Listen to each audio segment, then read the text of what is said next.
All right, traders, this is Blake Morrow. You were listening to the Morning Edge webinar. I want to welcome you all back. So let's grab the bias chart. We're gonna get started here. You notice, obviously, with the German banks, or German markets closed, the FX market's been extremely quiet. We have obviously very quiet conditions, minus the cable, and actually the Canadian's been pretty volatile, just because crude oil rallied to 49 bucks. But as you can see here, most currencies have a really tight trading range. I mean, the euro dollar has been a 22 pip trading range, the Kiwi 36, the Aussie 41.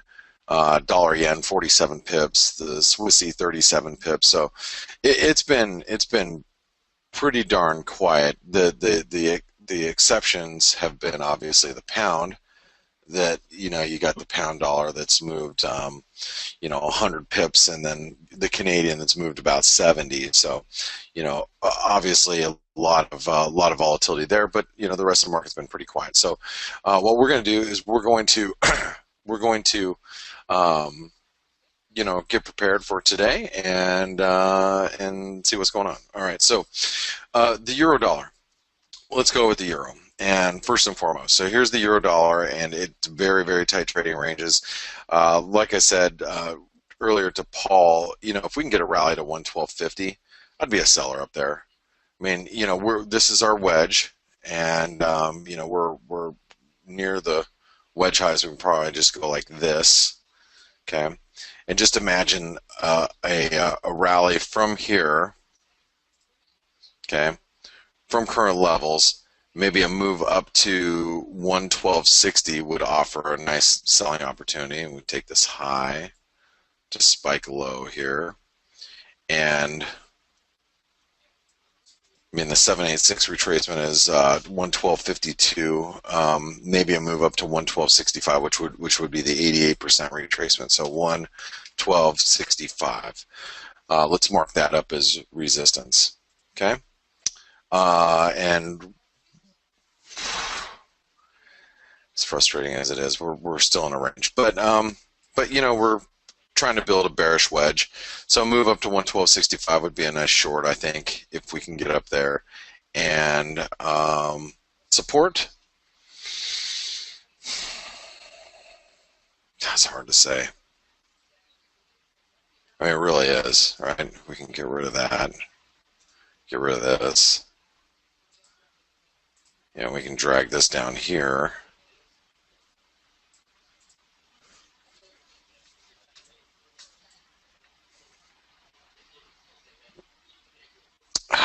I don't know. I mean,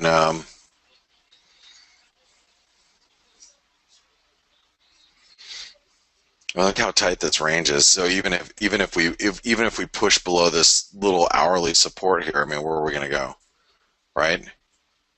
Even if we drop below 112.20, what are we going to do? I mean, we're going to, I mean, I think what I'll write down is 111.50, 112.20. Okay. All right. Let's go into the cable. So here's the pound dollar.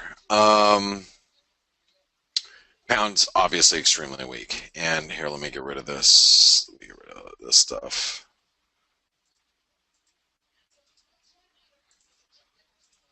So the pound, when it broke 129, because there's that article, the comments from Theresa May that were out, man, this pound's going to break down again. This pound looks so weak.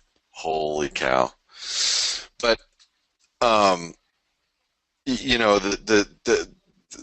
comments came out over the weekend about about Article 50 being invoked before March or whatever.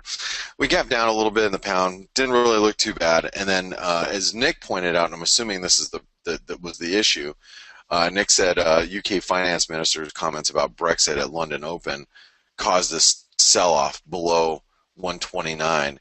So now that we stay, if we stay, now you have to imagine where resistance is. Resistance is at 129.15. Okay. Period. 129.15. This is bearish. We've been bearish for a long time. Even though I've tried to pick the pound up from time to time on support, it's bearish. Now we got to imagine where support is. So support at this stage in the game, I mean, this low here, we're below it, right? We broke below that low. So now support is 127.95. So basically 128. Below 128, and it's going to get a little scary for cable longs. Okay, that is a major support.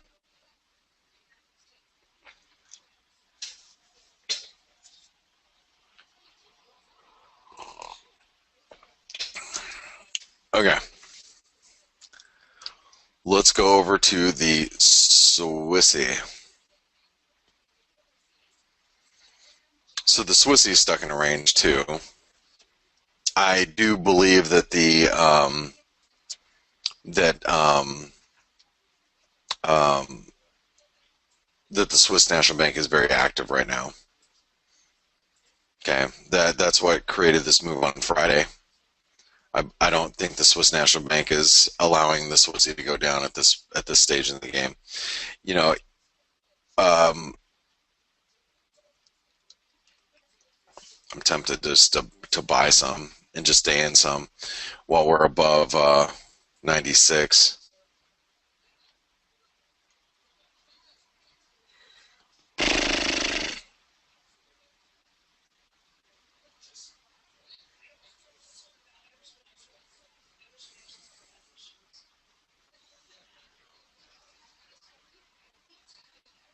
Then add to it above 98 and change.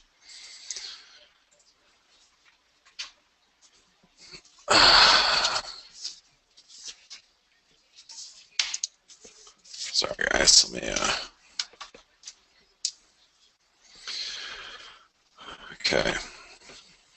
I bought some.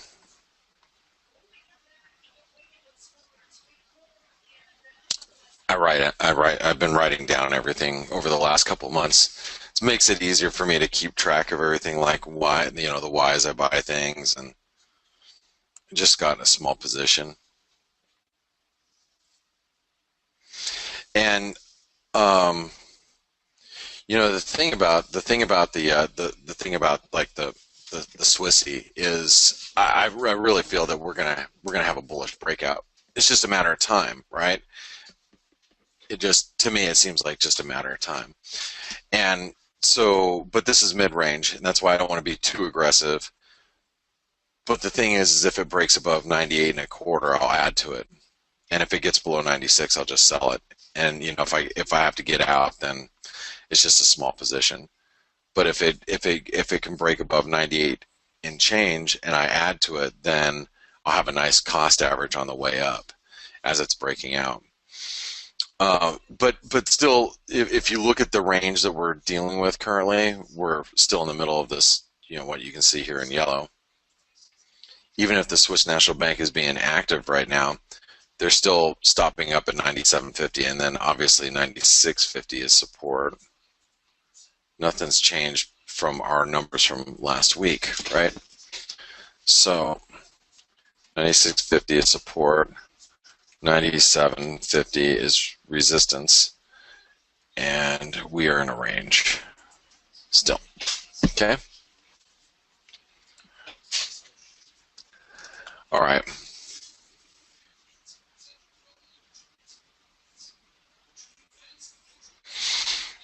Let's go over to the dollar yen. Couple quick questions that were asked.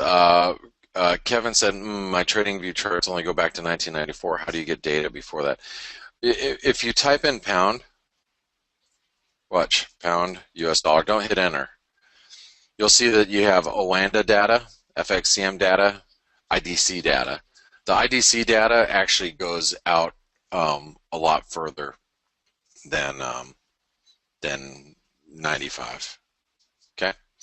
Martin says, good morning, Blake. About your pound outlook, do you consider this would reflect on the euro pound higher and the pound New Zealand lower too? Thank you. Yes, that is an affirmative. Yeah, I mean, if the pound dollar is going down, then the New Zealand pound New Zealand's probably going lower, and it's probably going to break down, and then the euro pound's probably going to continue to bust higher towards 90 pence. Right? Okay. Sorry, where was I at? Dollar yen.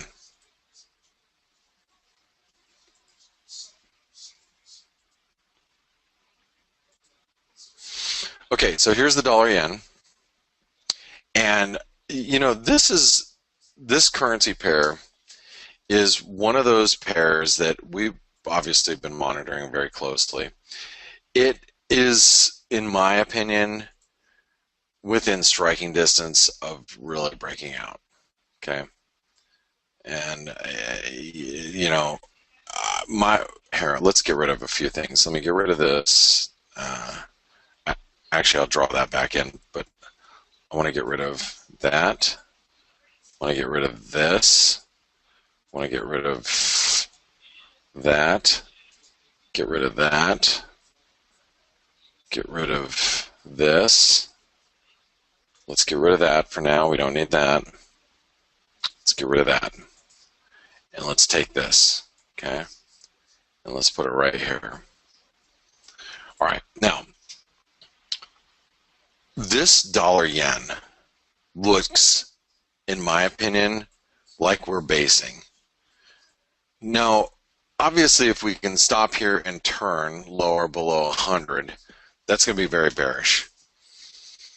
The flip side is if we break above 102, that's going to be extremely bullish because that's going to pop us out of this damn channel. Now, I've loosely drawn the channel, like this. But what I'm pretty confident of is this dotted line. Spike high, spike high, spike high, spike high, spike high, spike high. You know what I mean? So what that tells me is if we break above 101.83, so if we break above 101.85, that means we're breaking out. Okay? And I'll tell you guys, it looks possible. It really does. We're in a range, well, we're in a bearish trend, sorry. But if we break out of here, we then go into a range, and it takes off the bearish designation that we've had for so long. Now, support for the dollar yen, it's probably going to be down here at 101 because that's trend line support. We dip below 101, then we're going to attack 100 again. But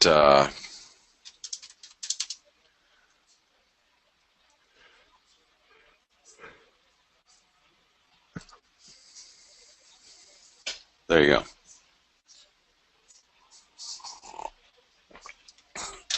Okay.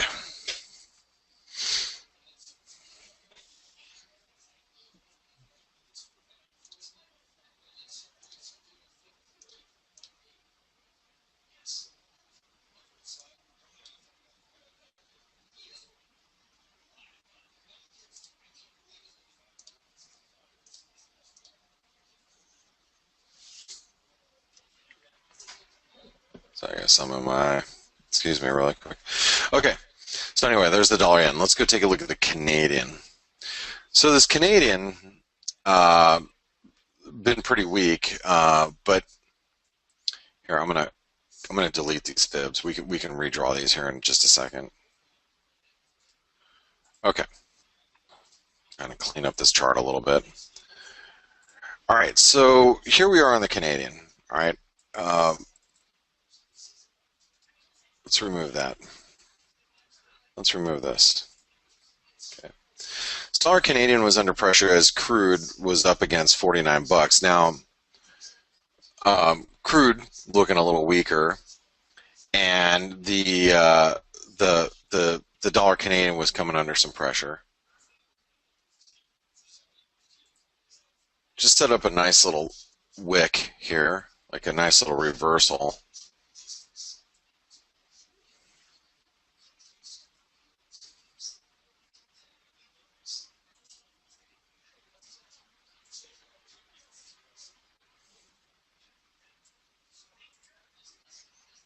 See, this 4 hour looks like it's trying to create some sort of hammer here.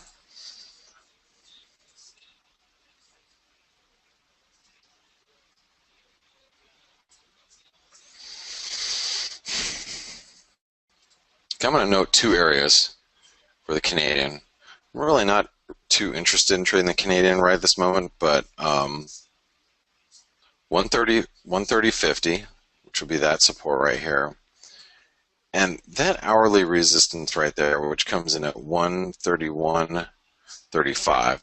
So if we break below here, that should take us lower for a while. If we break above here, that should squeeze us higher. Okay, so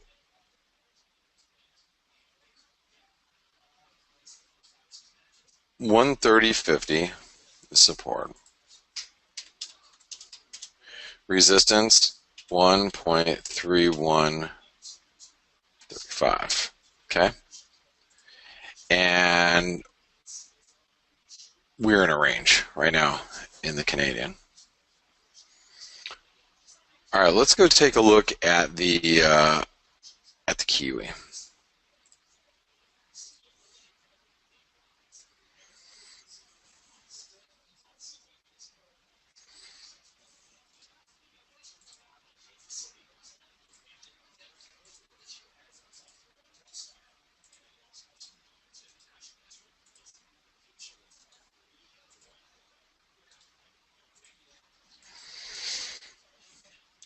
All right, so the Kiwi, this looks to be probably irrelevant. I mean, we were kind of noting this trend line. Tried to rally above it on Friday, back down again. By the way, I'm short the Kiwi dollar. I'm short at 72. I've carried it over the weekend. I'm short basically where we're currently at. I still believe that we're trying to develop this head and shoulder pattern. So this is symmetrical, if I recall. I guess not. Okay, let me remove that. Copy.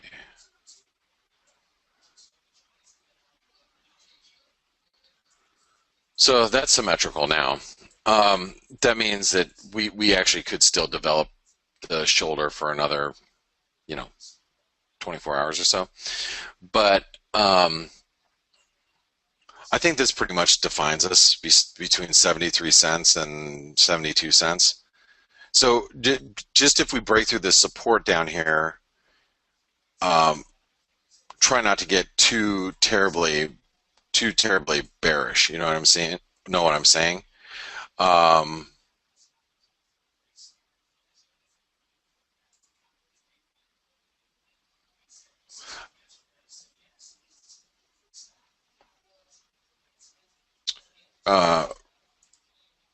Craig said, interest rate decision tonight for New Zealand? No, it's not. The RBA is tonight, not the RBNZ. Okay. Oh, I thought I was missing something there. Yeah, I know the RBA is tonight. Anyway. Okay, so, sorry, I lost train of thought. Where am I at? Okay, 72 and 73 cents. That's it. It's major support there, 72 cents. 0.730. We are bearish. And by the way, we are continuing to stay bearish as long as we are below Uh, as long as we stay below this one, as long as we stay below this red trend line, we just remain bearish because we're just heading back to the lower end of this, whatchamacallit. Okay? All right. Very good.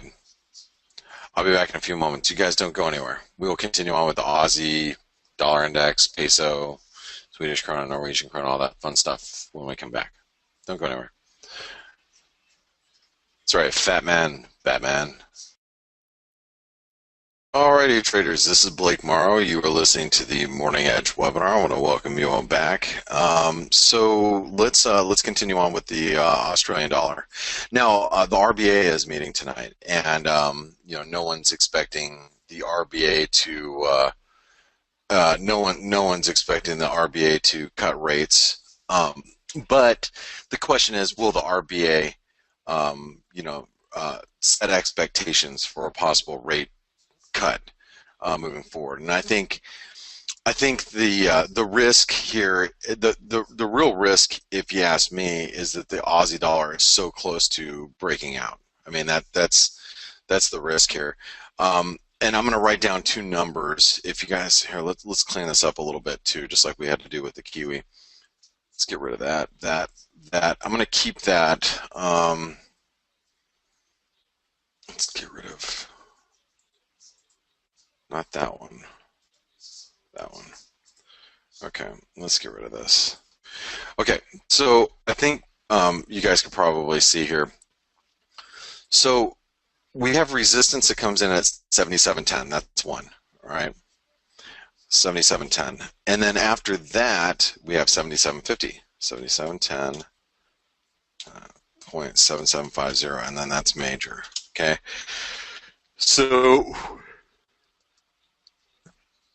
77.50 is major resistance. I think there's a chance that the app, following the RBA, especially if the RBA, says, oh, we're going to stay on hold indefinitely, kind of gives us that feeling. We could actually spike above 77 cents tonight in the Aussie dollar. Now, if they start prepping the market for a possible rate cut, which I'm not expecting, but if they did, we might, we would slide actually back below here, which would be 75, 65. What's the high here? Let's go over to the 4-hour. So the high right here, 66. This one was 70, right? 72. So 75, 65 is support. And remember, we're in a range. Okay, above 77.50, we turn bullish in the Aussie. Pretty simple. All right. Let's go over to the dollar index.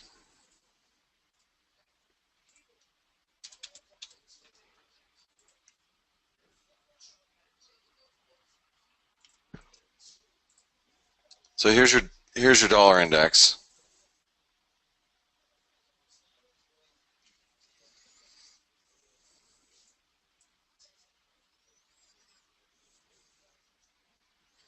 Hold on one second. Steve Bealby is texting me. By the way,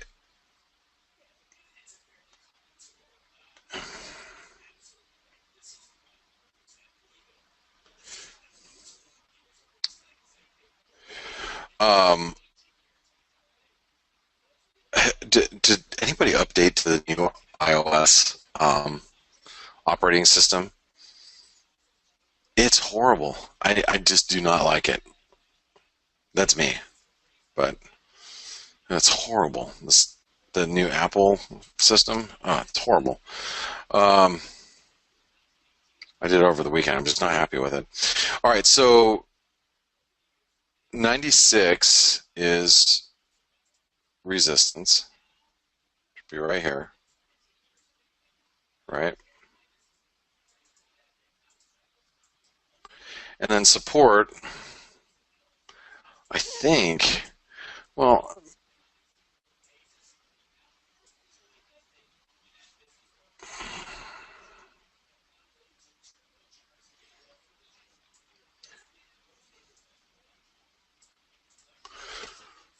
think we have to look at 96 to 95. Well, you have to imagine that we come down all the way down to 95.20. 95.20 to 96, and then it's narrowing, so 95.20.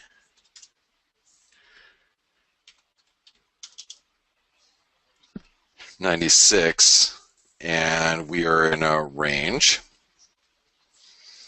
All right, let's go over to the peso. So the peso was under pressure, but stocks are coming off, futures are coming off, so that may indeed allow for the peso to bounce, but I don't know from where. Let's see. Oh.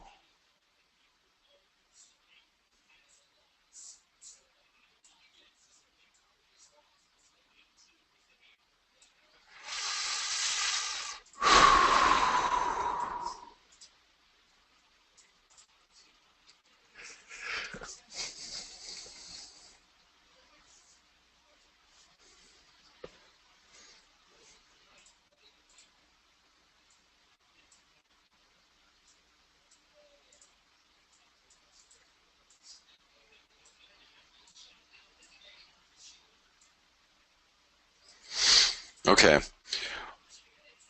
The 38% retracement of this trend low. So this is a trend low, right?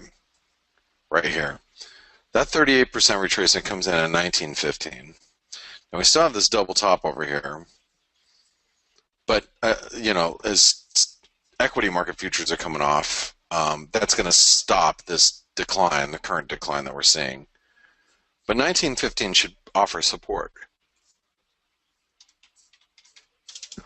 Okay. Resistance.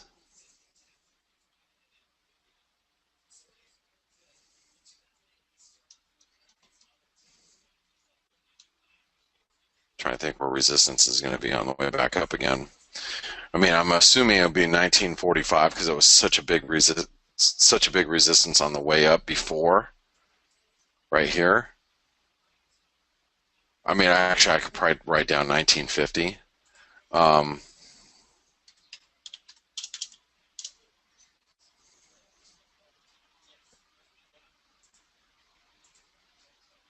We're in a range, okay?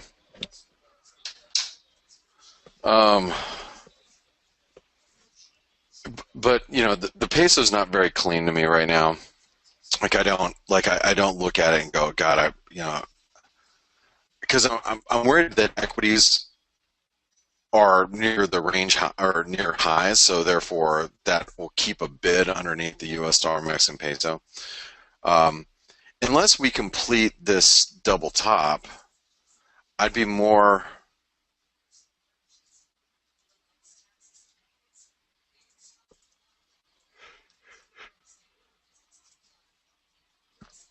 See, I'd be more interested in buying the peso down here below 19, if possible. But we're just not there yet. Okay. Okay.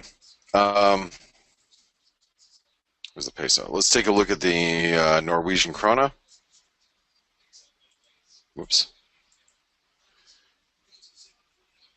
So here's the Norwegian krona. Continues to be very heavy. We traded below that spike low, which is 796. We went as low today as 794.50.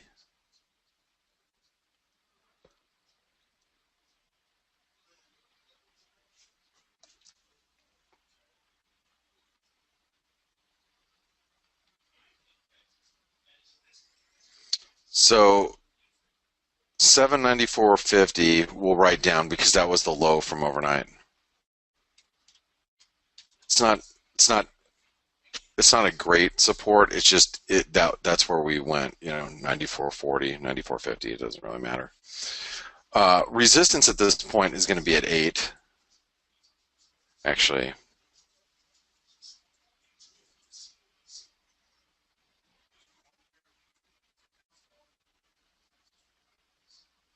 I want to put down 802.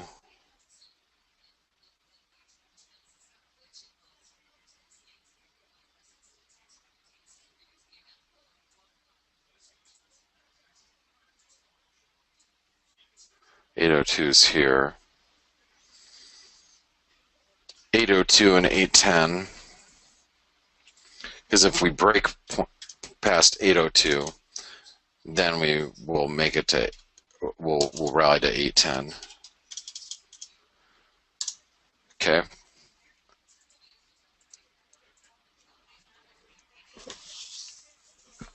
And the US dollar Norwegian krona is bearish, breaking lower.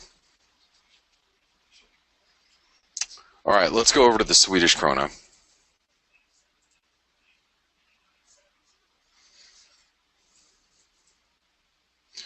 The numbers haven't changed here. 850 to 862.